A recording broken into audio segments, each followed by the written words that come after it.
가볍게 눈을 감고 머리에서 발끝까지 쭉 한번 훑어보십시오. 그래서 무엇이 일어나고 있는지, 지금 본인에게 무엇이 일어나고 있는지를 알도록 하십시오. 힘이 들어가 있고 긴장하고 있다면 그렇다라는 것을 알도록 하십시오. 전체적으로 자신을 지켜보십시오. 전체적으로 본다는 것은 대상을 정해놓지 않고 순간순간 마음이 알 수 있는 대로 안다라는 것입니다. 몸과 마음이 다 대상이 됩니다. 마음을 꼭 봐야 한다고 정해놓지는 않았습니다. 우리는 사념초 수행을 합니다. 신수심법, 즉 몸과 마음이 다 대상이 되는 수행이고, 그때그때 마음이 알 수 있는 것을 최대한 알도록 노력하십시오. 그렇게 노력하면서 사띠의 힘을 조금씩 키워가는 것입니다. 알아차림의 힘은 대상에 따라 달라지는 것이 아니고 알아차림이 얼마나 이어지는가에 달린 것입니다. 지금 법문을 들을 때 최대한 좀 힘을 빼고 편안한 상태로, 편안한 몸과 마음의 상태로 듣도록 하십시오. 편안하되 계속 알아차림이 있는지를 확인하십시오.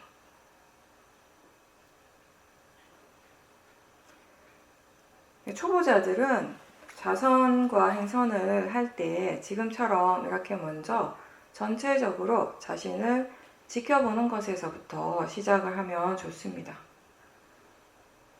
지금 몸과 마음의 느낌이 전체적으로 어떤지, 편안한지 불편한지, 긴장하고 있는지, 힘을 주고 있는지, 아니면 충분히 이완되고 있는지, 마음이 수행을 하고 있는지,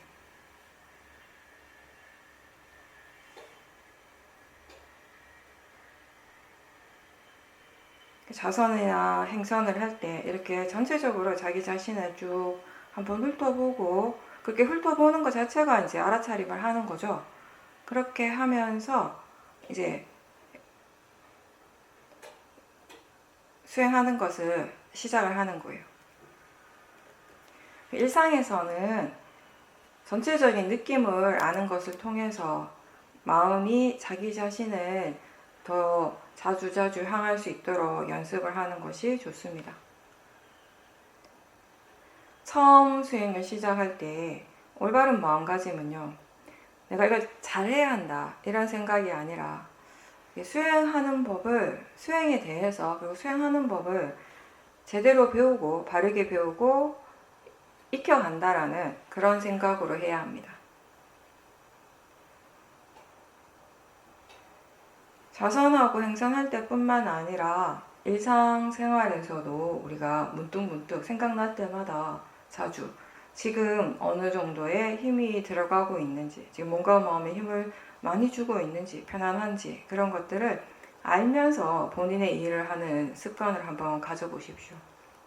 그게 뭐 특별히 어렵거나 또 그 자체가 특별하지는 않은데, 그렇게 우리가 몸의 감각을 전체적으로 알아차림하면서 사티의 힘을 키워갈 수 있는 거예요. 수행에 대한 이해가 많이 없을수록 사람들이 수행이라고 하는 것 자체를 좀 특별하게 생각을 하고요. 또 우리의 마음이 내가 하고 있는 이 일이 뭔가 특별하다, 중요하다 이렇게 생각을 하게 되면 일단 힘을 많이 주게 되거든요. 근데 사실 우리가 하는 이 일은 그렇게 특별한 건 아니에요. 누구나 다 할 수 있는 겁니다. 근데 그 하는 방법이 아직 익숙하지 않은 거죠. 그래서 처음부터 이걸 잘 하려고 한다면 힘이 들어가요. 내가 힘듭니다. 그 대신에 무엇이 수행이고 그 수행은 어떻게 해야지 바르게 하는 것인가에 대해서 스스로 배운다고 생각해야 되는 거죠. 우리가 하는 이 윗바사나 수행은 지금 현재 이 순간 몸과 마음에서 실제로 일어나고 있는 여러 가지 현상들, 작용들을 알아차림하는 수행이에요. 그 알아차림을 우리가 사띠라고 하죠. 몸과 마음을 대상으로 해서 이 사띠를 계속 개발하는 수행이에요. 마음의 힘을 좋게 하기 위해서 어떤 수행은 집중의 힘을 키우고 우리는 사띠의 힘을 키우는 일을 하는 거죠. 여기서 실제 한다는 것은 조건이 딱 갖추어지면, 그거 자체의 조건이 이렇게 딱 갖추어지게 되면 그거 고유한 성질대로 이제 작용이 일어난다라는 겁니다. 안, 이, 비, 설, 신, 의, 이 6가지 감각기관에서 매 순간순간 일어나고 있는 그 각각의 작용들이에요. 그 육문에서 일어나는 그 작용을 아는 것인데, 그거는 즉 보고 보이고 있다는 것을 알고 지금 듣고 들리고 있다는 것을 안다는 것이죠. 냄새를 알고 맛을 알고 몸의 감각, 마음의 느낌을 알고 생각을 비롯해서 마음의 작용들이 일어날 때마다 그것을 다시 아는 것입니다. 보는 거나 듣는 거나 느낌, 생각 이런 육문에서의 그 여러 가지 작용들은 누구한테나 항상 일어납니다. 그렇죠? 근데 그 자체가 수행은 아니죠. 근데 그런 작용들이 우리에게 항상 일어나고 있는데 이제 수행한다라고 하는 말의 의미는 그게 일어날 때마다 그때그때 다시 아는 거예요. 물론 우리가 알긴 알죠. 항상 뭔가를 알고는 있어요. 아는데 이 수행을 할 때 우리가 무엇을 아는가? 볼 때 보고 있다라는 그 자체를 다시 안다는 것이에요. 들을 때 소리의 내용을 아는 것을 얘기를 하는 것이 아니라 소리 듣고 있다라는 그 자체고, 느낌을 느끼고 있다라는 것을 다시 알고, 생각을 안다라고 하는 것은 생각의 내용을 보는 것이 아니라 마음이 지금 생각하고 있구나를 안다라는 것입니다. 그게 알아차림입니다.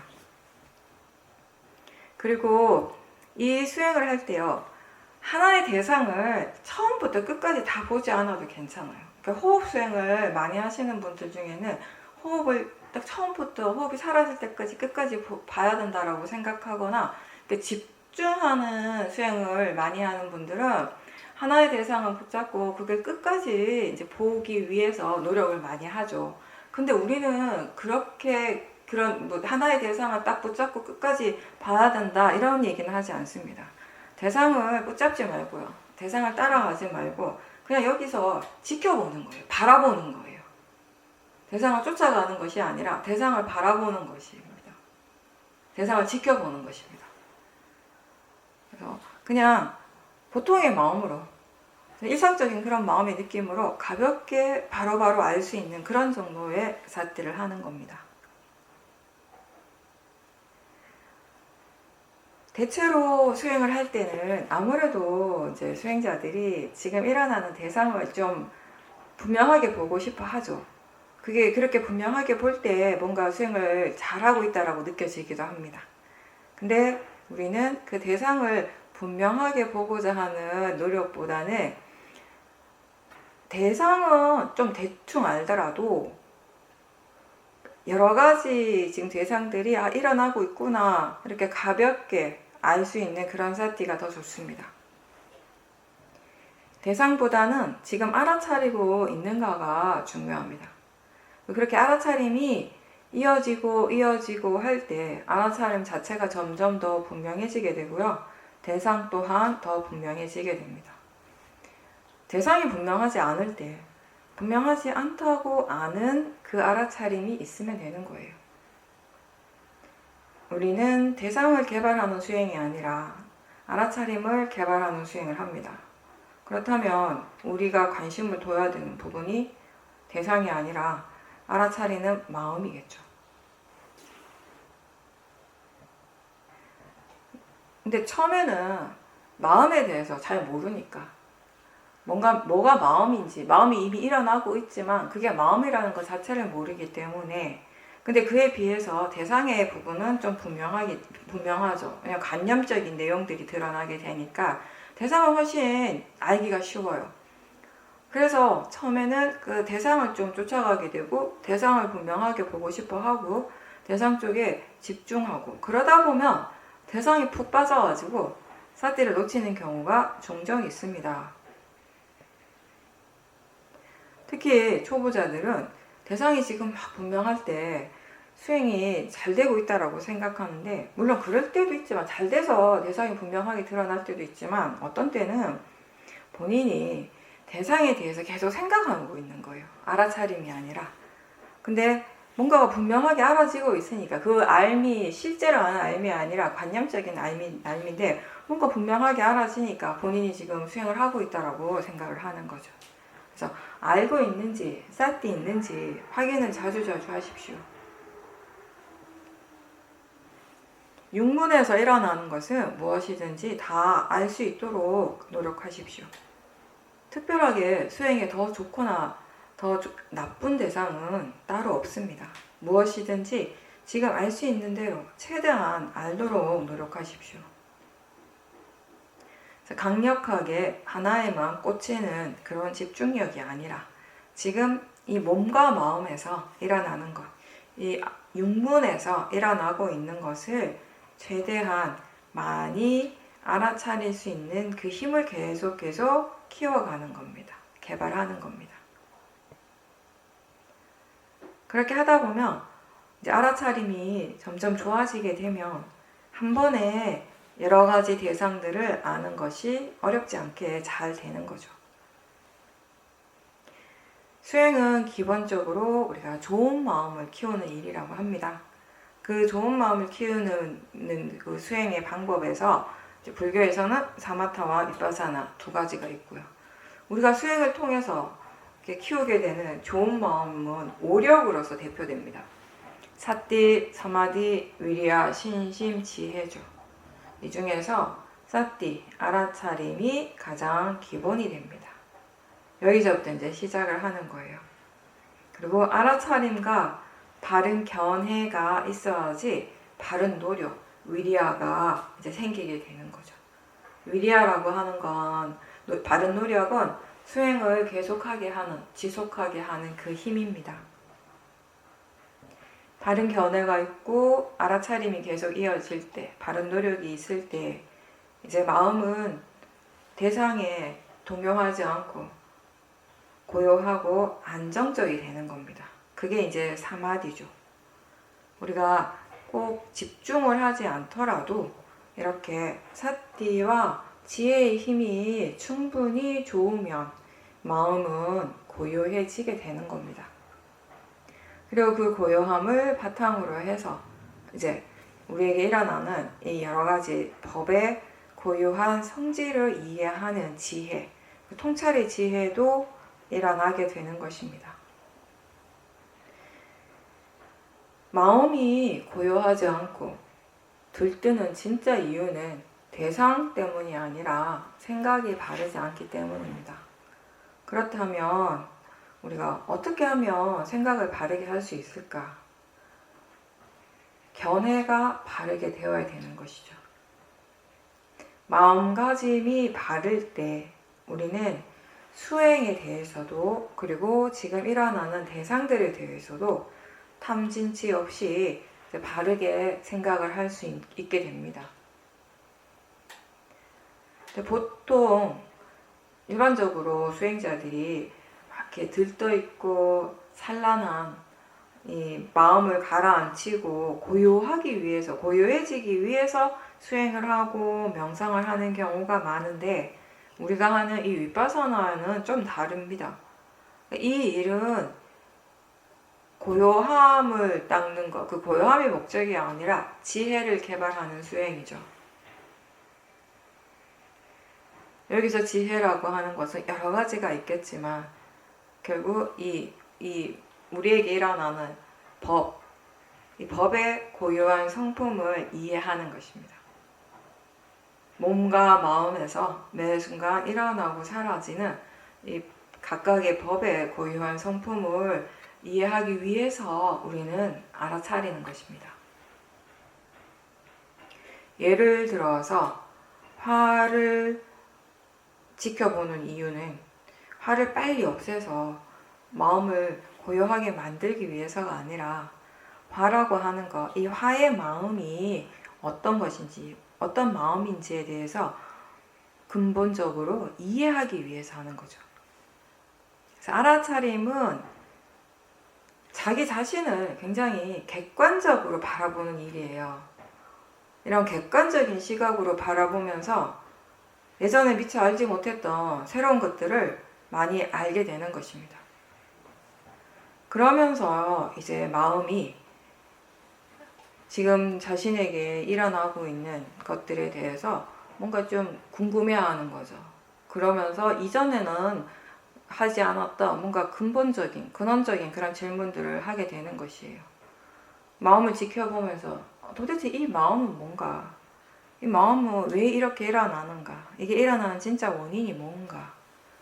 이 마음이 이렇게 일어나는 것이 이익이 있는가? 이게 나한테 이로운 일인가? 해로운 일인가?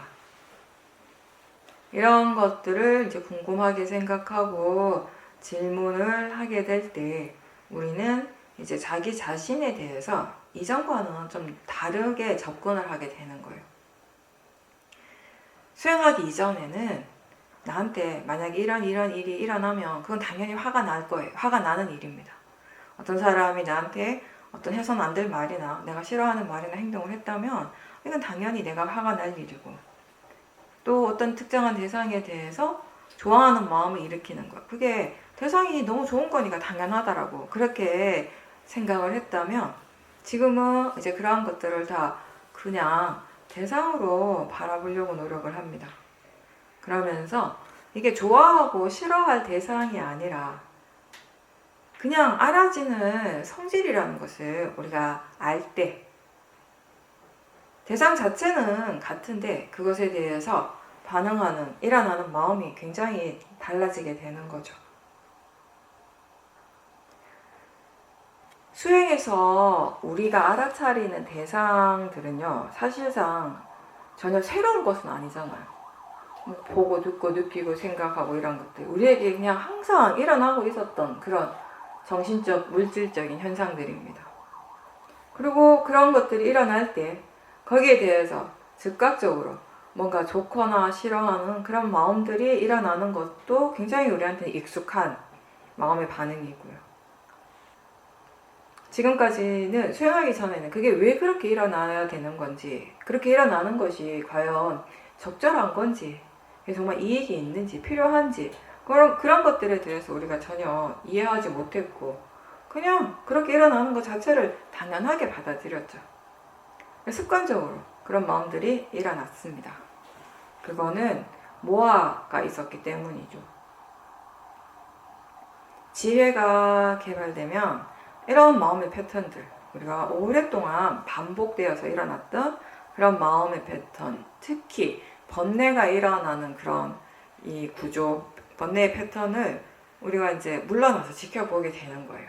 알아차린다라고 해서요, 번뇌가 바로바로 사라지거나 뭐 번뇌가 바로 약해지거나 이러진 않아요. 우리가 먼저 하는 것은 뭐냐면 번뇌가 일어날 때마다 그걸 알아차리는 거죠. 처음에는 굉장히 단편적으로 봅니다. 아주 짧게 봐요. 근데 이제 좀 조금씩 지켜보는 시간들이 길어지게 되는 거죠. 좀 더 길게 볼 수 있게 되는 거죠. 이게 단편적인 것이 아니라 뭔가 이렇게 과정을 다 보는 거예요. 진행 과정들이. 그러면서 이런 이 마음이 일어나고 사라지는 그 어떤 이 패턴들, 번뇌의 패턴을 이제 지켜보게 되는 거죠. 전체적인 진행 과정들을 분명하게 그리고 반복해서 지켜보면서 마음이 왜 그런 식으로 일어나는지, 그 대상에 대해서 왜 그 번뇌가 항상 함께 일어나는지, 원인이 무엇인가에 대해서 이제 배우게 된다라는 것입니다. 뭔가를 분명하게 이해하는 지혜가 일어날 때, 그때 우리는 그 이전에 어떤 모하, 어리석음이 있었는가에 대해서 이제 자동적으로 알게 돼요. 근데 그 지혜가 안 일어나면 절대 몰라요. 어떤 어리석음이 거기에 있었는지. 지금도 마찬가지겠죠. 우리의 마음에 지금 탐심도 있고 진심도 있고 모하의 마음도 있을 거예요. 근데 탐심과 진심은 어느 정도 좀 알아차려지는데 그 밑바닥에 있는 모하, 어리석음은 잘 보기가 어렵죠. 근데 그게 언제 분명하게 드러나는가? 지혜가 일어날 때. 지혜는 수행을 변화시키고 또 우리의 삶을 변화시킵니다. 내가 하는 수행이 아니라 마음이 하는 수행, 법이 하는 수행이 될 때 이제 이 수행하고 삶이 따로따로 분리되지 않고 잘 이렇게 화합돼서 가는 거죠. 화합이라고 하기도 좀 그런 게 그냥 살아가는 것 자체가 그냥 수행하는 것이 되는 거죠. 부처님께서 결국 우리에게 가르쳐 주신 것은 이렇게 삶의 방식인 거예요. 삶을 어떻게 살아가야 하는가에 대해서 가르쳐 주신 거죠. 나의 제자들은 이렇게 살아라 라고. 우리가 법구경을 읽게 되면 그런 느낌들을 좀 많이 받게 돼요. 수행은 내가 하는 일이 아니고 마음의 일이기 때문에 어떤 장소나 시간에도 매이지 않고 언제나 할 수 있습니다. 이 마음이라고 하는 것은 장소에 구애를 받지 않고요. 시간에도 구애받지 않아요. 다만 수행할 수 있는 지혜, 수행할 줄 아는 지혜가 부족하기 때문에 우리는 외부적인 환경에 영향을 많이 받게 되고 수행하는 마음이 일정하게 유지가 되지 않고 자꾸 기복이 심하게 생기는 거예요. 수행의 방법은 아까도 얘기했지만 하나의 특정한 대상에 집중하는 것이 아니라 지금 알 수 있는 것을 가볍게 알되 최대한 다 알 수 있도록 항상 몸과 마음에 관심을 둬야 합니다. 수행자의 기본 자세는 자기 자신에게 항상 관심을 두고 그래서 관심을 두고 있기 때문에 자기 자신에 대해서 생각하는 거죠. 관심 두는 게 뭐 어려울까라고 생각하지만 이 마음의 방향이 항상 내 쪽보다는 저 바깥으로 많이 나가 있었기 때문에 그 마음의 방향을 바꾸는 것이 처음에는 쉽지가 않습니다. 그래서 우리가 질문을 자주 하라고 하는 거죠. 아는가? 사띠 있는가? 마음이 지금 무엇을 아는가? 라고 해서 질문하면서 마음의 방향을 이제 바꿔주는 거예요. 물론 수행이 이미 능숙한 사람들은 수행을 어떻게 해야 하는가에 대해서 정해진 것이 따로 없어요. 아주 초보자들을 위해서 우리가 이렇게 하세요 라고 뭔가 정해진 것처럼 얘기를 하지만 정말 수행이 능숙해졌을 때는 정해진 것이 따로 없습니다. 왜냐? 수행은 마음의 일이기 때문에. 마음은 정해진 것이 아니라 매 순간순간 새롭게 일어나는 것입니다. 우리는 매일매일 예측할 수 없는 다양한 경험들을 하게 되고요. 그리고 우리의 이 몸과 마음의 조건들도 계속 바뀌고 있습니다. 수행을 할 때, 이 수행함에 있어서 내가 원하는 조건들이 잘 갖추어지는 경우는 잘 없어요. 때로는 몸이 불편하기도 하고요. 아프기도 하고, 밖에 너무 시끄러운 소리가 계속 들리기도 하고, 또는 보이는 대상에 대해서 집착하기도 하고, 근데 그때마다 그러한 조건에서 지금 수행을 어떻게 해야 하는지를 바로 아는 것이 지혜죠. 그 하나하나를 우리가 다 어떻게 정하겠어요? 그 조건이 다 계속 변하는데. 근데 미리 정하지 않아도 마음이 바로바로 안다라는 것입니다. 그렇게 내가 처해 있는, 내가 지금 마주하는 아주 다양한 그런 상황에서 마음이 알아서 수행을 계속하고 있다면 수행이 아주 능숙한 거죠. 그게 바로 수행할 줄 아는 지혜입니다. 항상 얘기하지만 법을 이해하는 지혜 이전에 우리는 먼저 수행할 줄 아는 지혜가 필요합니다. 근데 사람들이 그거에 대해서 별로 생각하지 않고 뭔가 이렇게 빨리 법을 이해하고 싶어 하는 거죠. 근데 그 이전에 지금 수행을 바르게 하고 있는지 수행할 줄 아는 지혜가 충분하게 갖춰져 있는가, 그게 이제 우선 돼야 되는 거죠. 육문에서 일어나는 몸과 마음의 현상 중에서 어떤 것이든 다 대상이 될 수 있어요. 우린 대상을 따로 정하지 않습니다. 왜냐하면 대상은 그냥 대상일 뿐이기 때문이죠. 알아지기 때문에 우리는 그것을 대상이라고 부르는 것입니다. 호흡이라서 대상이 아니고요. 느낌이기 때문에 대상이 되는 것이 아니라 지금 마음이 느낌을 알아차리기 때문에 대상이고 지금 마음이 호흡을 지켜보고 있기 때문에 그것을 대상이라고 부르는 것입니다. 그래서 알아진다는 점, 마음이 지금 알고 있고 그게 지금 마음에 의해서 알아지고 있다는 그 점에서 본다면 호흡이든 느낌이든 생각이든 소리든 냄새든 보이는 것이든 알아지는 성질로서는 다 같은 거예요. 대상이라고 불리는 순간 다 같은 하나의 성질로서 일어나는 것입니다. 어떤 것이 더 좋고 어떤 것이 더 나쁘지 않고 그냥 단지 지금 알아지기 때문에 우리는 그것을 대상이라고 부릅니다. 이렇게 그게 무엇이든지 간에 어떤 작용이든지 간에 대상의 성질로서 같은데 굳이 그 중에 하나만 따로 정해놓고 그것만 고집할 필요가 없다는 것입니다. 대상이 무엇이든 상관없이 그걸 활용해서 그걸 사용해서 사띠가 이어지는 것이 핵심이죠. 중요한 거죠. 너무 힘주지 않고 그냥 보통으로 알 수 있는 그런 정도의 사띠를 하면 됩니다. 하나에만 너무 집중하게 되면 다른 대상들, 지금 함께 일어나는 다른 대상들을 알기가 어렵습니다.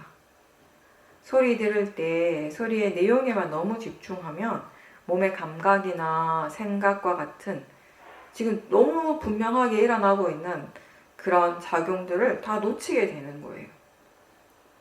그래서 한쪽에 너무 강하게 집중을 하게 되면 알아차림의 힘이 약해지는 거예요. 그래서 우리는 집중하는 것 대신에 질문을 하게 합니다. 보통 사람들이 수행을 시작할 때 수행이라고 하면 집중을 생각하는데 우리는 사실 수행을 시작할 때 수행한다라고 하면 질문하는 거. 자기 자신에게 관심을 가지고 질문하는 거예요. 그렇게 질문하면서 알아차릴 때 쓸데없는 힘을 많이 안 줘도 됩니다. 가볍게 할 수 있어요. 가볍게 알아차리고 하다 보면 알 수 있는 대상들이 점점 더 많아지게 되는 거죠. 근데 물론 이론적으로는 부처님께서는 한순간에 하나의 마음만 일어난다라고 하셨죠. 근데 마음이 일어나고 사라지는 거 아주 짧은 찰나의 순간이죠. 아주 짧은 순간에 여러 가지 많은 마음들이 일어나고 사라지고 하고 있습니다. 우리가 현실적으로 체험하고 느끼는 것은 여러 마음의 작용들이 따로 순서대로 하나씩 일어나는 것이 아니라 한꺼번에 일어나는 것처럼 느껴집니다. 그래서 마음을 우리가 흐름이라고 표현을 하죠. 다양한 여러 작용들의 흐름입니다. 각각의 그 고유한 마음이 일어나고 사라지면서 그 고유한 하나의 작용을 하고 있는 건데 아주 짧은 그 찰나의 순간에 일어나고 또 다른 마음의 작용들이 또 일어나고 이렇게 쉬지 않고 연속적으로 계속 일어나고 있기 때문에 우리가 흐름이라고 그렇게 표현을 하는 것입니다. 각각의 아주 미세한 작용들이 일어나고 있고 그게 전체적인 어떤 하나의 작용처럼 하나의 흐름처럼 느껴진다라는 겁니다. 그리고 흐름이라고 표현하는 또 다른 이유는 멈추지 않는다라는 겁니다. 마음은 계속 일어나요. 쉬지 않고 계속 일어납니다. 우리가 하나의 마음이 일어나고 있다라고 할 때 사실 그 하나뿐만 아니라 다른 여러 마음의 작용들이 함께 일어나고 있습니다. 근데 우리가 현실적으로 경험하는 것은 한순간에 여러 마음들이 일어나고 사라진다라는 것입니다. 각각의 마음들이 너무나 빠르기 때문에 그냥 다 같이 함께 동시에 일어나는 것처럼 그렇게 느껴지는 겁니다. 그래서 지금 여러분들이 듣고 있다는 것을 알 때 동시에 생각도 알고 몸의 감각도 알고 보이고 듣고 느끼고 생각하는 것이 한순간에 함께 일어나는 것처럼 그 이론적으로 생각하면서 한 번에 하나씩만 알려고 막 집중할 필요는 없어요. 그냥 자연스럽게 우리는 수행하는 방법이 최대한 이 몸과 마음을 자연스럽게 두고 거기서 지금 무엇을 알고 있는가를 질문하면서 알아지는 것들을 안다라는 것입니다. 일상에서 일을 하면서도 알아차림할 수 있는, 알 수 있는 그런 정도의 삿띠면 됩니다.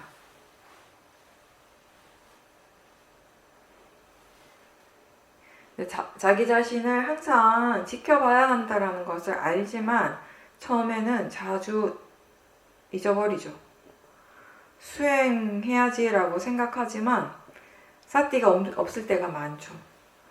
삿띠가 없이 생각이 내용에 빠져 있을 때도 많습니다.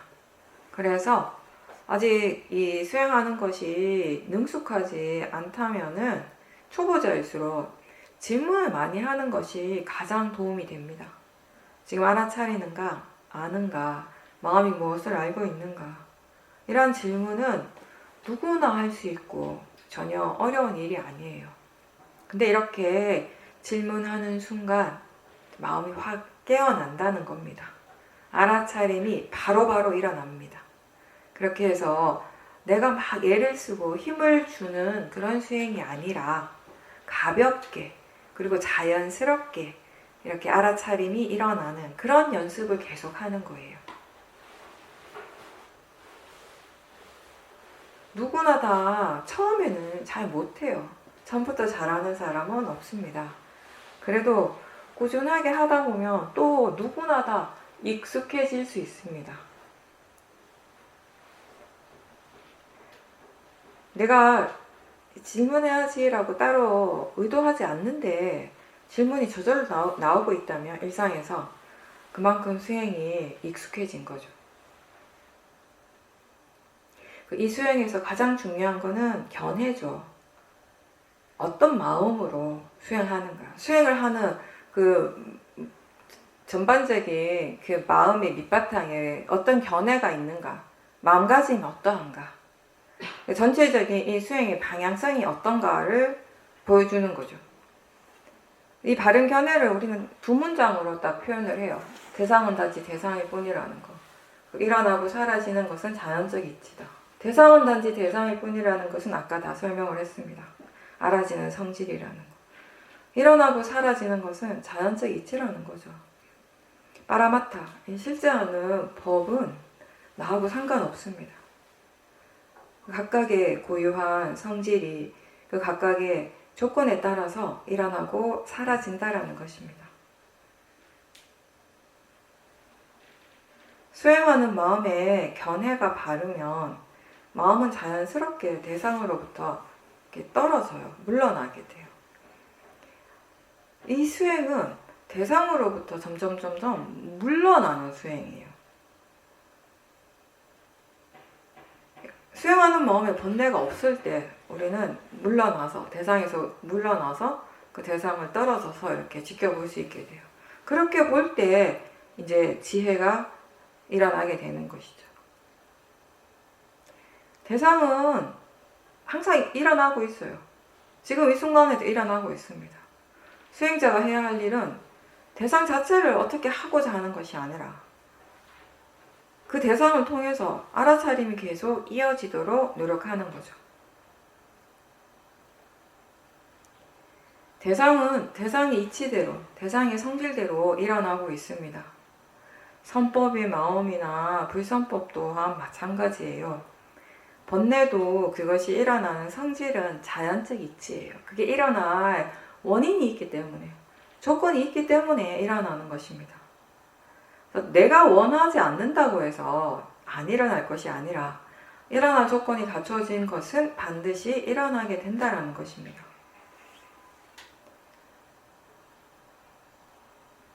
많이 없을 때는 힘을 많이 주게 되죠. 근데 이 수행할 줄 아는 지혜가 충분히 갖춰질 때까지 많은 시간과 노력이 필요합니다. 근데 그 지혜가 아직 없을 때는 우리가 탐심으로 수행을 할 때가 많아요.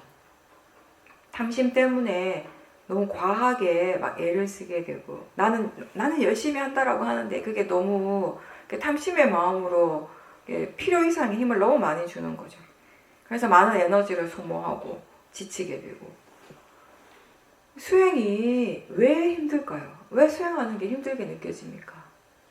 여러분들이 탐진치 없이 번뇌 없이 바르게 수행을 하면요, 하면 할수록 몸과 마음이 점점 더 편안해진다라는 것을 느끼게 돼요. 그래서 무조건 열심히 하는 게 좋은 것이 아니라는 거예요. 우리는 이게 너무 이렇게 박혀 있어갖고 뭐든지 열심히만 하면 다 그게 선이라고 좋은 것이라고 믿고 있는 경우가 많은데, 무조건 그냥 열심히만 하는 것이 다 좋은 것이 아니라 먼저 수행을 할 줄 알면서 열심히 해야 돼요. 그리고 지금 어떤 마음으로 수행을 하고 있는가를 알면서 열심히 해야 돼요. 그래서 번뇌 없이 열심히 해야 되는 거예요. 그게 현명한 수행이고요. 그렇게 수행을 할 때 이 수행의 궁극적인 목적인 통찰지가 개발이 되는 거예요. 그렇게 하지 않는다면 탐심으로 열심히 하면 어떻습니까? 여러분들 경험해 봤잖아요. 탐심이 점점 더 커지는 수행이 되고요. 화로서 수행을 계속하면요, 화가 점점 더 커지는 수행이 되는 겁니다. 탐심과 진심으로 아무리 열심히 수행을 한들 거기에서 통찰지가 일어나는 것은 불가능한 거예요. 제가 예전에 제 경험 얘기를 굉장히 많이 했어요. 미얀마 처음 가서 무조건 열심히만 해야 된다고 생각을 하고, 그때 수행을 어떻게 해야 되는지 모르고 열심히만 할 때, 정말 열심히만 했을 때, 그때 너무 힘을 많이 줬죠. 근데 그때 제가 아는 열심이라고 하는 거는 힘을 많이 주는 거니까, 탐심으로서 수행을 하는 거니까. 근데 이제 그게 탐심이란 걸 전혀 모르는 어리석은 모아가 함께 있었던 거죠.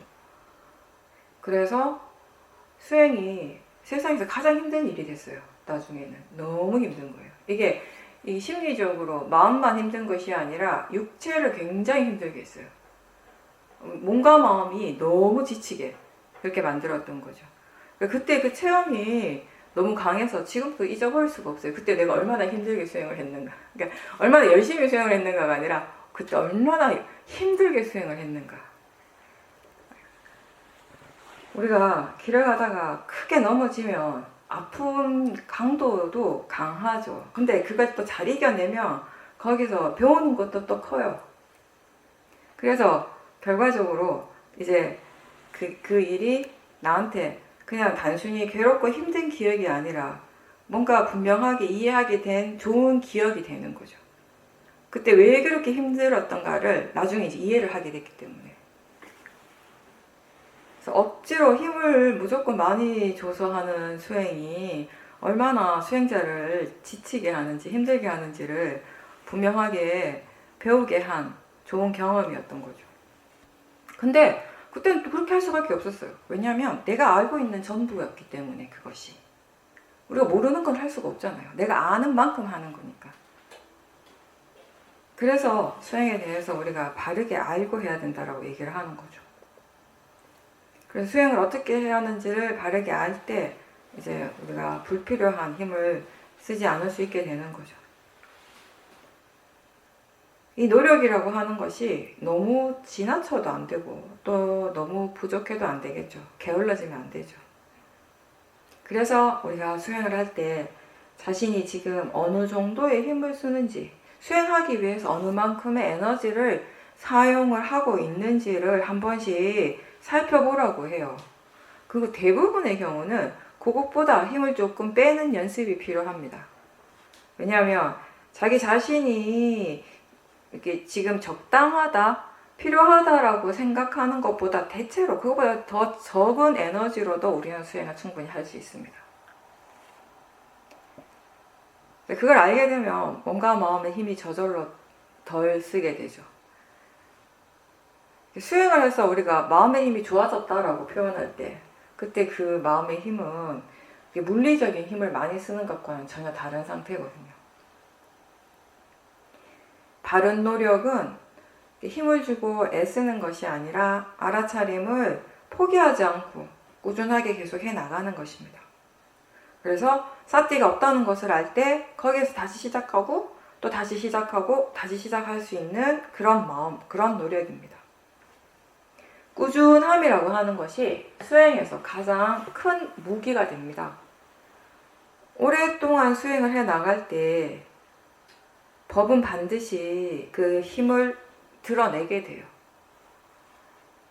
근데 사람들이 나는 열심히 노력하는데 수행이 잘 안 된다라고 생각할 때가 있어요. 또 그런 생각이 들면 좀 실망하고 수행에 대한 흥미도 좀 잃게 되는 것이고. 근데 어떤 결과가 일어나기 위해서는 그게 일어날 조건이 갖춰져야 하는 거예요. 그게 원인과 결과죠. 근데 그런 조건들이 내가 느끼기에, 내가 생각하기에 이 정도면 충분하다, 나는 충분하게 열심히 했다가 아니라 그 마음의 각각의 요소들이 그런 결과가 일어날 조건으로서 충분히 갖춰졌을 때 가능한 거예요. 법은 항상 일어나야 하는 대로 일어나고 있습니다. 근데 이런 법의 이치를 제대로 이해하지 못하면 우리는 내가 한다, 내가 노력한다, 내가 수행한다고 생각을 하게 되죠. 그러면서 그 결과에 집착을 하게 돼요. 내가 원하는 결과. 그걸 항상 생각하고, 그래서 마음이 조급해지고, 원하는 대로 일어나지 않는 것에 대해서는 또 화가 나게 되는 거죠. 여러분들 수행할 때 혹시 마음 저 밑바닥에 조급함이 자주자주 일어나지 않습니까? 자주 느껴지지 않습니까? 더 잘하고 싶고 좀 더 나은, 좀 더 좋은 체험을 하고 싶어하는 마음이 있지 않습니까?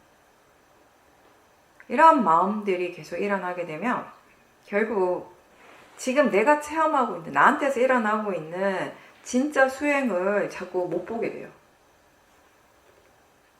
지금의 수행이 소중한 거거든요. 중요하거든요. 지금의 수행이 지금 제일 중요한 거예요. 근데 그걸 자꾸 불만족스러워하고 자꾸 바꾸고 싶어 하니까 수행이 제대로 잘 나아갈 수가 없는 거죠. 지금 자신의 마음, 지금 그 자신의 수행을 있는 그대로 인정하고 객관적으로 이렇게 바라보지 못하면 수행이 발전하기가 어렵습니다. 지금의 마음 없이 다음 마음이 없어요. 그걸 외면하면 내가 원하는 것이 아니라고, 내가 싫다고 그걸 외면하면 그 다음에 마음이 좋아지기가 어렵죠.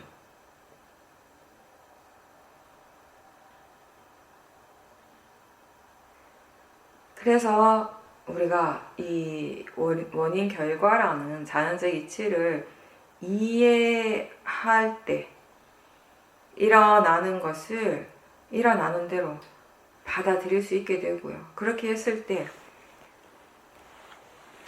자기 자신의 수행을 보다 더 객관적으로 바라보게 되는 것이에요. 그러면서 수행이 내가 하는 일이 아니라 마음의 일이라고 하는 그 이해도 이제 깊어지게 되는 것입니다. 무엇이 일어나든지 간에 그걸 자기 자신과 동일시하지 않을 때 그때 우리가 지혜로서 수행을 하게 되는 것입니다. 자성과 행성뿐만 아니라 일상에서 수행하는 연습을 계속 하셔야 돼요. 반복해서 어디에 있든지 혼자 있고 좀 조용한 곳이면 좌선을 하기에 좋은 시간이 될 수 있고요. 어디서든지 내가 걷고 있으면 경행을 할 수 있는 시간이 되는 겁니다. 이렇게 자기 자신에게 집중할 수 있는 연습을 계속 반복해서 하셔야 돼요. 마음이 익숙해지도록, 그렇게 하는 것에 익숙해지도록 계속 연습하는 거죠. 그래서 나중에 우리가 어디에서든지 자기 자신에게 이렇게 집중하는 것이 잘 되면요. 언제 어디서나 그게 자연스럽게 되면 내가 누구와 함께 있든지 간에 어떤 일을 하고 있든가 상관없이 마음의 한쪽이 항상 편안하고 자유로운 느낌이 있어요. 이제 그런 것들이 좀 익숙해지면 먹을 때에도 다른 사람들과 이야기할 때도 수행을 할 수 있는 시간이 되는 거죠. 수행을 할 수 있는 시간과 동시에 반드시 수행을 해야 하는 시간이죠. 우리가 마음에 대해서 이해를 하면 할수록 번뇌에 대해서도 할 수 있는 것들이 더 많아지게 돼요. 수행을 계속 꾸준하게 해 나가게 되면 지금은 번뇌의 대상이 되는 것이지만 언젠가는 그것도 다 수행의 대상이 될 수 있게 되는 거죠. 마음이 발전한다라고 하는 건 이제 그런 의미가 되는 거죠. 모아가 있을 때는 탐심과 진심의 대상이었지만 지혜가 있을 때는 그게 곧 수행의 대상이 되는 것입니다. 탐심의 대상이 따로 있고 수행의 대상이 따로 있고 지혜의 대상이 따로 있는 것이 아니라 한 가지 대상에 대해서도 우리가 어떤 마음으로 어떤 견해로 보는가에 따라서 그때그때 달라지는 것이죠. 법의 수행을 할 때는 수행하는 일이 하나도 어렵지 않습니다. 바른 방향으로 나아가고 또 하는 만큼 마음에 힘이 생기는 것, 마음의 질이 좋아지는 것이 자연스럽게 되는 거죠. 근데 이해하지 못하면, 지혜가 없으면 이게 너무 힘든 일이에요. 모아가 강할 때는 아무리 열심히 해도 수행을 절대 잘할 수 없을 것 같은 그런 느낌이 들 때가 있습니다. 우리가 처음에는요, 내가 모른다라는 사실조차 몰라요. 그래서 모르면서 안다라고 생각하기도 하고 조금 아는데, 정말 아주 조금 아는데 많이 안다라고, 다 안다라고 생각하기도 합니다. 그러면서 우리가 이제 수행을 계속 하면서 점점 아, 정말 모르는 것이 많구나를 알게 되는 겁니다. 모른다라는 것을 아는 지혜가 이제 생겨나면 그런 경험들을 이제 한 번, 두 번 반복해서 하게 되면 마음이 이제 좀 겸손해지게 되죠. 그리고 수행에 더 열의가 생기게 됩니다. 알기 위해서, 이해하기 위해서 수행을 열심히 하는 것은 좋은 거예요. 열심히 수행을 하고 그래서 많은 것들을 이해했을 때에도 여전히 모르는 것이 많이 남아 있습니다. 그 사실을 이제 분명하게 알기 때문에 우리는 수행을 멈추지 않습니다. 근데 모른다라고 하는 것, 이건 내가 잘못한 건 아니에요. 그래서 이게 나를, 자기 스스로를 자책할 일은 아니죠. 모른다라고 해서. 모른다라는 사실을 아는 것은 좋은 일이에요. 그게 그냥 마음이지, 그게 내가 아니라는 것을 아는 것은 지혜죠. 아는 것이 마음이듯 모르는 것도 역시 마음입니다. 모르는 것을 제대로 우리가 알기 위해서, 바르게 알기 위해서 지금 수행하고 있는 거죠. 가끔 우리는 나는 수행을 뭐라고 생각하는가?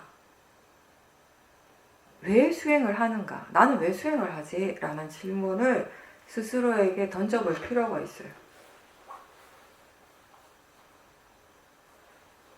그때 마음이 뭐라고 대답을 하고 또 마음의 느낌이 어떤가, 그런 것들이 이 수행을 대하는, 그 수행에 대한 근본적인 마음가짐을 보여주는 거예요. 수행에 대한 이해를 보여주는 겁니다. 그렇게 마음가짐을 확인하는 것, 그게 자기 스스로에게 솔직해지는 일입니다. 우리가 이제 수행이 어느 정도 능숙해지면 알아차림을 아는 것, 다시 아는 것에 많은 이익이 있다라고 얘기를 하고 그런 방향으로 수행을 할 수 있도록 얘기를 하죠. 그래서 그걸 이제 우리가 대상 중심의 수행이 아니라 알아차림 중심의 수행이다. 그렇게 이제 표현을 하죠. 그리고 기본적으로 이건 지혜가 있어야 가능하기 때문에 이제 사티 중심의 수행이라기보다는 지혜 중심의 수행이 되는 것이고요. 근데 그게 또 중요한 건 뭐냐면 내가 그렇게 하고 싶다고 해서 할 수 있는 게 아니라는 거예요. 이렇게 수행을 하면 확실히 좋겠다. 확실히 도움이 많이 되겠다. 수행에 이익이 많겠다. 지혜가 일어나는데 도움이 되겠다. 라고 머리로는 분명하게 알겠는데 그렇게 안다라고 해서 그걸 바로바로 활용을 할 수 있는가는 또 다른 문제라는 거죠. 그걸 할 수 있는 마음의 조건들이 갖춰져야지 할 수 있는 겁니다.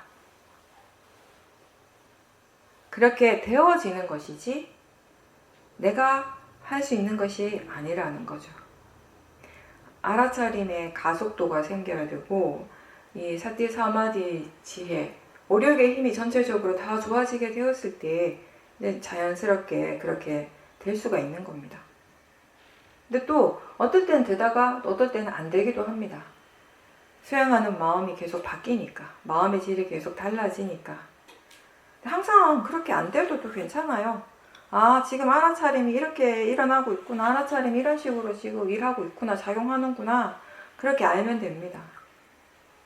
기본적으로 지금 마음이 수행을 어떻게 하고 있는가를 안다면, 알 수 있다면 거기서 우리가 배우는 것이 많아요. 스스로 지금 마음이 수행을 어떻게 하고 있는지를 알아야지 지금 이런 식으로 수행을 하는 것이 적절한지, 이게 전체적으로 이게 이익이 있는지, 수행에 도움이 되는 방법인지, 이런 것들에 대해서 우리가 또 이제 스스로 배우는 거죠. 그리고 수행하는 마음을 우리가 대상으로 알아차릴 때 확실히 이 대상에 대해서나 아니면 수행 자체에 대해서나 내가 개입을 덜 하게 돼요. 내가 이걸 어떻게 하려고 하는 그런 마음들이 확실히 줄어들게 돼요. 왜냐하면 그 수행하는 마음을 대상으로 볼 때 이게 내가 아니라는 게 너무 분명하니까요. 그전에는 이게 자꾸 나라고 믿었으니까, 수행을 내가 한다라고 믿었기 때문에 자꾸 내가 뭘 하려고 하는 거죠. 내 일이니까. 나의 대상이고 나의 수행이니까. 근데 그 수행하는 마음을 대상으로 보는 순간 이거 내가 아니라는 건 너무 분명하거든요. 누가 얘기해줘서 아는 것이 아니라 보는 순간 분명해져요. 이건 내가 아니구나. 그냥 마음이구나. 그걸 이해하기 때문에, 알기 때문에 대상에 대해서 또는 수행에 대해서 내가 뭐 어떻게 하고자 하는 의도가 일어나지가 않게 되는 거죠. 그냥 내버려 두는 거죠. 그냥 지켜보는 거죠. 대상을, 그리고 이 수행의 과정 자체를 좀 더 객관적인 시각으로 지켜볼 수 있게 되는 것입니다. 수행하는 것이 나라는 그 생각이 이제 없기 때문에, 마음이 한다라는 것을 분명하게 알기 때문에 가능한 겁니다. 어떻게 수행하는 것이 더 효과적인지, 더 이익이 있는지, 그걸 자기 자신의 수행을 통해서 배울 때 가장 힘이 좋습니다. 항상 이야기를 하지만 수행에서 필요한 어떤 적절함이라고 하는 것은 각자가 스스로 판단하는 거예요. 온전히 자신의 경험을 통해서 배우는 거죠. 많은 경험치를 통해서 마음이 이렇게 배우고 느끼는 것이 있어요. 이제 그게 수행에서 중요하게 역할을 하는 겁니다. 때로는 말로 이거다라고 딱 표현을 하지 못하지만 마음이 알거든요. 느끼고 있거든요. 그거를 마음이 어느 순간에 필요할 때 알아서 또 적절하게 사용을 하는 거예요. 적용을 시키는 거죠. 근데 그거를 우리는 또 물러나서 아, 마음이 이렇게 하고 있구나를 또 아는 거죠. 그때그때 마음에 따라서 이 지금 적절한 수행이, 그 수행의 방법이라고 할까, 그런 것들이 달라지기 때문에 우리는 수행을 어떻게 해야 하는가에 대해서 많이 배워야 하고, 그걸 배우기 위해서 우리는 수행하는 마음을 대상으로 보는 것이 중요하다는 것입니다. 근데 그거 중요하긴 한데 그걸 할 수 있을 때 한다라는 것이죠. 마음이 고요하고 안정될 때, 그런 상태가 어느 정도 좀 유지가 될 때 이제 조사를 하는 거죠. 지혜가 일어나기 위해서 꼭 필요한 과정이니까. 근데 이 조사라고 하는 건 기본적으로 알아차림 힘이 좋을 때 할 수 있는 거예요. 우리가 이게 사띠의 힘이 좋을 때도 번뇌가 일어날 때가 많거든요. 뭐 사띠 힘이 좋다고 해서 무조건 번뇌가 없다라고 할 수는 없어요. 번뇌는 있지만 사띠의 힘이 좋은 경우도 많아요. 만약에 우리가 그 번뇌에 대해서 조사를 하고 싶다면은요, 사띠의 힘이, 적어도 기본적으로 사띠의 힘이 번뇌보다 좋아야 돼요. 강할 때 해야 되는 거죠. 사띠도 있고 번뇌도 있는데 번뇌가 더 강하다면 그때는 조사를 못하는 상황이에요. 해서는 안 되는 상황이에요. 근데 수행자들이 어떤 게 있냐면 번뇌가 일어났다라는 걸 알 때 내가 빨리 이렇게 수행을 해가지고 뭐 조사도 하고 해서 이걸 빨리 어떻게 해봐야겠다. 번뇌를 좀 다스려야겠다. 번뇌를 좀 없애야겠다. 이런 마음에 바로 조사를 하는 거예요. 근데 그렇게 하면 효과가 없다라는 거죠. 오히려 더 마음이 들뜨게 되고 번뇌를 더 강화시킬 수가 있습니다. 그래서 조사라고 하는 건 알아차림이 이어져서 가속도가 있고 그러면서 전반적인 수행하는 마음이 전반적으로 굉장히 안정적이다라고 느껴질 때 충분히 안정적일 때 그래서 그렇게 사띠와 사마디가 함께 있는 그런 상태인 거죠. 그래서 처음에는 이런 알아차림과 마음의 안정감 이 사마디의 힘을 키워야 하는 거예요. 그리고 조사를 어떻게 해야 하는지 그런 지혜도 있어야 되는 것이고 그런 기본적인 조건들이 충족되었을 때 우리가 조사를 제대로 할 수가 있는 것이거든요. 그렇게 이제 이런 조건들이 충족이 되었을 때 조사를 하게 되면 이제 그 법에 대해서 대상에 대해서 우리가 더 많이 배울 수 있게 되는 거죠. 예를 들어서 우리가 그 화를 지켜볼 때 그냥 단순히 화를 알아차림하는 데서만 끝나는 것이 아니라 그게 충분히 이제 자연스럽게 되어지면 화를 보고 있는 마음이 충분히 안정적이 되었을 때 우리가 그런 표현을 하죠. 화의 마음은 일어났지만 나는 화가 나지 않은 상태, 지켜보는 마음은 전혀 이 화의 영향을 받지 않는 상태. 그래서 이 화라는 것을 아주 객관적으로 그냥 떨어져서 물러나서 분명하게 그 화가 일어나고 진행되는 과정들을 다 지켜볼 수 있을 때 그때 이제 우리가 화에 대한 조사도 할 수 있게 되는 것이에요. 화가 왜 일어나는지, 무엇이 화의 원인인지, 화가 일어날 때 생각은 어떤지, 화의 느낌은 어떤지, 느낌이 좋은지 나쁜지, 화의 마음에서 일어나는 생각들이 그 화에 어떤 영향을 주는지, 무엇이 화의 에너지, 이 화의 마음이라고 하는 이 마음의 에너지를 더 부추기는지, 무엇이 이 화의 에너지를 약하게 만드는 조건이 되는지, 이런 것들에 대해서 이제 우리가 궁금해하고 질문을 하면서 지켜보는 것이죠. 그러면서 뭔가 이렇게 원하는 마음, 탐심이 있기 때문에 그 마음에서 결국 화가 일어나게 된다라는 것 또한 이제 이해하게 되고 무엇이 화의 진짜 원인이고 또 어떤 식으로 화의 마음이 스스로 계속 그 화의 에너지를, 화의 힘을 키워가고 있는지 그 이제 구조를, 그 패턴을 이제 이해하게 되는 거죠. 이해한다는 것은 지금 일어나고 있는 그 법의 진행 과정을 여러 각도에서 충분히 지켜보고 또 그것에 대해서 정말 궁금해하는, 이해하고 싶어하는 그런 마음이 있을 때 가능한 겁니다. 그렇게 해서 이제 이 화의 마음에 대해서 정말 이해가 깊어지게 되면 이제 이 화라고 하는 것을 일으킬 필요가 없다라고 마음이 알게 되는 것이에요. 그렇게 이해했을 때 확실히 우리가 화를 덜 내게 되는 것이죠. 그래서 분명하게 이해하게 되면 번뇌가 줄어들 수밖에 없는 거예요. 그 번뇌라고 하는 그 마음이 정말 이게 일어날 필요가 있는지, 이게 정말 이익이 있는지 없는지 이런 것들에 대해서 우리가 분명하게 다 알게 되고 나면, 다 알고 나면은 이제 더 이상 정말 이렇게 화를 내고 싶어 하지 않아요. 번뇌를 일으키고 싶어 하지 않는 거죠, 마음이. 물론 옛날에도 그 전에도 화를 일으키고 싶어 하진 않았어요. 근데 그때 일으키고 싶어 하지 않는 마음은 도사의 마음이었다면, 화의 마음이었다면 지금 이게 일으킬 필요가 없다라고 아는 것은 지혜의 마음인 거죠. 그렇게 이제 달라지는 거죠. 우리가 처음에 수행을 할 때 주 대상들이 주로 마음보다는 물질적인 것들이 우리 몸을 댄 알아차림을 처음에 이제 많이 하게 되죠.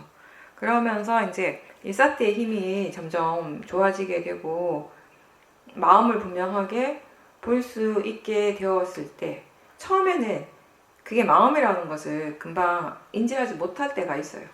그래서 마음이 없다라고 생각하거나 대상이 없다라고 생각하기도 합니다. 마음이 굉장히 고요할 때, 그 고요한 마음, 아주 분명하고 아주 고요한 마음을 경험을 할 때도 수행자들이 처음에 하는 실수가 뭐냐면 그게 마음이라는 것을 그 순간에 잘 몰라요. 그러니까 뭔가 엄청 고요하다는 것도 알고 엄청 뭔가 분명하다라는 것도 아는데 그게 마음이라고 알지 못하기 때문에 그 순간에 많은 사람들이 마치 아무것도 없다라고 생각을 해요. 그러니까 대상이 미세해지면 미세해질수록 결국 그냥 단지 알아지는 것이거든요. 이해되어지는 것이에요. 그걸 우리가 눈으로 볼 수 있는 것이 아니기 때문에 그걸 우리가 전혀 예상하지 못한 그런 아주 미세한 마음들을 처음 직면했을 때 많은 수행자들이 아 이게 마음이구나 라고 바로 알기보다는 순간 아무것도 없다라고 생각할 때가 많아요. 없는 것이 아니라 아무것도 없는 것이 아니라 고요함이 일어나고 있죠. 고요한 마음이 일어나고 있죠. 굉장히 안정적이고 고요한 마음의 상태가 있는 거예요. 일어나고 있는 거예요. 그리고 그때 생각도 사실 함께 일어나고 있어요. 고요하다라고 생각하고 있어요, 이미. 그런 것들이 대상이라고 알면은요, 마음이라고 알고 대상이라는 걸 알면은 그 고요함에 빠지지 않고 또 생각의 내용에 빠지지 않고 수행을 계속 지속할 수가 있어요. 그래서 그 고요함을 기반으로 해서 더 깊은 지혜가 일어날 수 있게 되는 거죠. 근데 그 순간에 그게 마음이라는 것을 알지 못하기 때문에 그냥 쉽게 그 고요함에 빠지는 경우가 많은 거죠. 그리고 마음이 굉장히 고요해지고 안정적이 되었을 때 우리가 평소에는 잘 체험하지 못한 번뇌가 일어나기도 합니다. 마음 깊은 곳에서 일어나는 번뇌들이 보면 대체로 뭔가 이렇게 트라우마 같은 거, 옛날에 어렸을 때나 예전에 본인의 좋지 않은 기억, 마음의 상처? 그런 것들이 마치 평소에는 잊어버린 것 같이 전혀 생각이 안 났었는데 없다라고 생각했는데 굉장히 마음이 고요해지고 안정적일 때 그런 게 불쑥 올라올 때가 있어요. 이제 그런 번뇌들을 우리가 위파사나 수행을 통해서 위파사나 지혜로서 이제 다루는 거죠. 이제 그걸 지금 대상으로 볼 수 있는 힘이 있기 때문에 그게 올라올 때 우리가 제대로 잘 지켜봐야 되는 겁니다. 그래서 그거를 내가 해결할 수 있는 좋은 기회가 되는 거예요. 탐심과 진심이 일어날 때, 그게 지금 일어나고 있다라고 분명하게 알 때도 있지만 우리 스스로 알지 못할 때도 있고요. 또 이게 언제든지 지금 일어나지는 않아요. 근데 언제든지 일어날 수 있는 그런 어떤 잠재적 가능성이 또 누구에게나 다 있습니다. 그래서 우리는 이 알아차림을 놓치지 않도록 항상 알아차림이 있도록 노력을 해야 합니다. 언제든지 조건이 갖춰지는 순간 일어나게 되는데 근데 지금 이 순간에는 없어요. 안 일어나고 있어요. 지금 이 순간에는 마음이 중립적이고 견해가 바르기 때문에 번뇌가 아직 안 일어났어요. 그래서 우리가 잠재적 가능성이라고 표현을 하는 거예요. 가능성이라고 하는 것은 이게 이 번뇌가 발현하게 되는 순간 그게 이제 현실로서 나타나는 거예요. 현실적으로 나타나는 건데 그럴 수도 있고 아닐 수도 있다는 의미예요. 사띠가 이어지고 바른 마음가짐과 바른 생각들이 있을 때는 그 가능성은 그냥 가능성으로 끝이 나는 거예요. 근데 알아차림이 없을 때 번뇌가 바로 현실이 되는 거죠. 그래서 잠재적 가능성으로서의 번뇌라고 하는 건 지금 일어나는 건 아니에요. 지금은 없어요. 근데 조건이 갖추어지는 순간 일어나게 된다라는 그걸 얘기를 하는 거예요. 그래서 이런 부분들까지 우리가 이제 알게 되면 이 매 순간 이 알아차림을 놓치지 않으려고 계속 노력을 하게 되는 거예요. 그래서 번뇌의 잠재적 가능성이라고 하는 건 탐심이나 진심 이런 번뇌의 마음 그 자체가 어딘가에 저 깊은 어딘가에 자리 잡고 있다 이런 뜻이 아니라 언제든 조건에 따라서 일어날 수 있다라는 의미인 거죠.